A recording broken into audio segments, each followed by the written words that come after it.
तो हमारा पहला जन्म थोड़ी है, हमारे बहुत जन्म हो चुके हैं। उन जन्मों में हमने दो प्रकार के कर्म किए हैं। एक कहते हैं कुकर्म, अधर्म युक्त पाप प्रवृत्ति, और एक कहते हैं सत्कर्म, पुण्य, भगवत भाव, आराधना। दोनों प्रकार के कर्मों का परिणाम अलग अलग होता है। दुख, विपत्ति, संकट, नरक, शरीर में भयानक रोग, दंड, ये पाप कर्म, कुप्रवृत्ति, अधर्माचरण से होता है। यश, कीर्ति, स्वस्थ शरीर, अनुकूल व्यवस्था, जो चाहो वो हो जाए, ऐसी पुण्य भावना, तो वो जो आपका सत्कर्म बना है उसका फल है।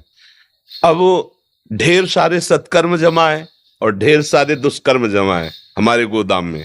कर्म, जिसे संचित कर्म कहते हैं शास्त्रीय भाषा में, उससे निकाला गया और दोनों कर्म को मिश्रित करके इसकी रचना कर दी गई और उन्हीं कर्म के अनुसार उसको उसी जगह पैदा किया गया। जैसा कर्म का हिसाब, मान लो निकृष्ट कर्म पापाचरण अधिक है, थोड़े पुण्य है, तो मनुष्य तो बना दिया गया, लेकिन ऐसा बना दिया गया घृणित स्वभाव, गंदी आदत, बहुत नीच कर्मों में रत, ना कहीं सत्संग है, न कहीं स्वाध्याय है, न ब्रह्मचर्य है, न साधना है, बस वो खाओ पियो लूटो मारो, हिंसा व्यभिचार, ऐसा वो भी तो मनुष्य है।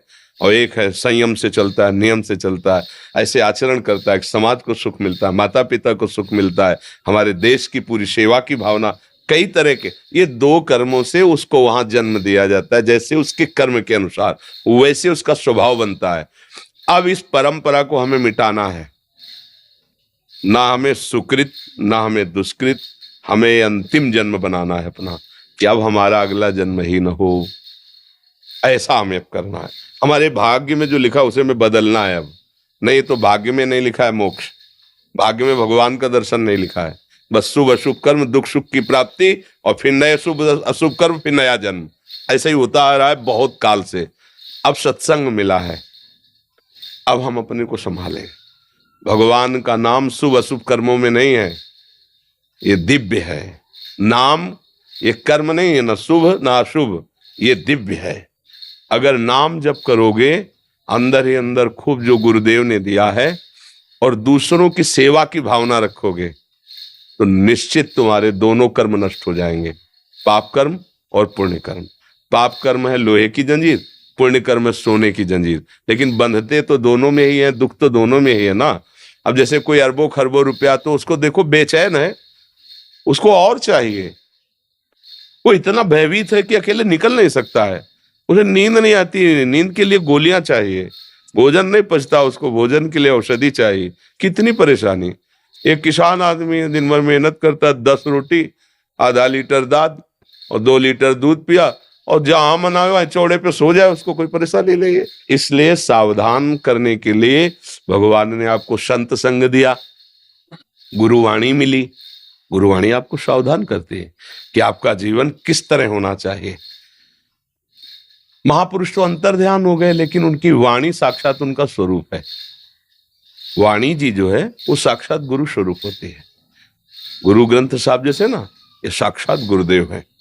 उनकी वाणी मान लो, उसके अनुसार आचरण करो, नाम रूपी जहाज पे बैठ जाओ, पार हो जाओ बहुत समुद्र से। अब तुम्हारे भाग्य खुल जाएंगे अगर बात मान गए। नहीं मान गए तो फिर शुभ और अशुभ कर्म तुम्हें भोगने ही पड़ेंगे। अवश्य में भोक्तव्यम कृतम कर्म शुभाशुभम। फिर नया जन्म होगा, फिर नई दुकान मकान, फिर मरो, फिर नया जन्म, फिर यही प्रपंच चल रहा है बहुत समय से। पुनरपि जननम पुनरपि मरणम पुनरपि जननी जठरे शयनम, बार बार वही। अगर विचार सही कर लो तो ये बंद हो जाए आवागमन, और हम अपने गुरु प्रताप से भगवान के दिव्य धाम में चले जाएं, जहाँ न जन्मना है, न मरना है, न दुख है, न सुख है, परमानंद है, प्रसन्नता ही प्रसन्नता, सुख ही सुख है जी। समझ में? आज पूज्य श्री प्रेमानंद महाराज जी ने हम सभी लोगों को बहुत ही उत्तम एवं शिक्षाप्रद प्रवचन सुनाया है। आशा करता हूँ इस शिक्षाप्रद प्रवचन से हम सभी लोग कुछ न कुछ शिक्षा अवश्य ग्रहण करेंगे और अपने जीवन को सुखी, सात्विक और सामर्थ्य बनाने का प्रयास करेंगे। मित्रों, अगर आपको यह शिक्षाप्रद वीडियो पसंद आया हो तो वीडियो को लाइक करें और अधिक से अधिक लोगों को शेयर भी करें, जिससे और भी लोग महाराज जी के इस वीडियो से शिक्षा लेकर अपने जीवन को सुखी बना सकें। अगर आपने अभी तक हमारे चैनल को सब्सक्राइब नहीं किया है तो तुरंत सब्सक्राइब भी कर लें, जिससे आपको नोटिफिकेशन के माध्यम से हमारे शिक्षाप्रद महाराज जी के वीडियो तुरंत प्राप्त हो सके। मित्रों, तो फिर कल पूज्य श्री प्रेमानंद जी महाराज का कोई शिक्षाप्रद वीडियो लेकर के आपके समक्ष प्रस्तुत होंगे। तब तक के लिए राधा राधा।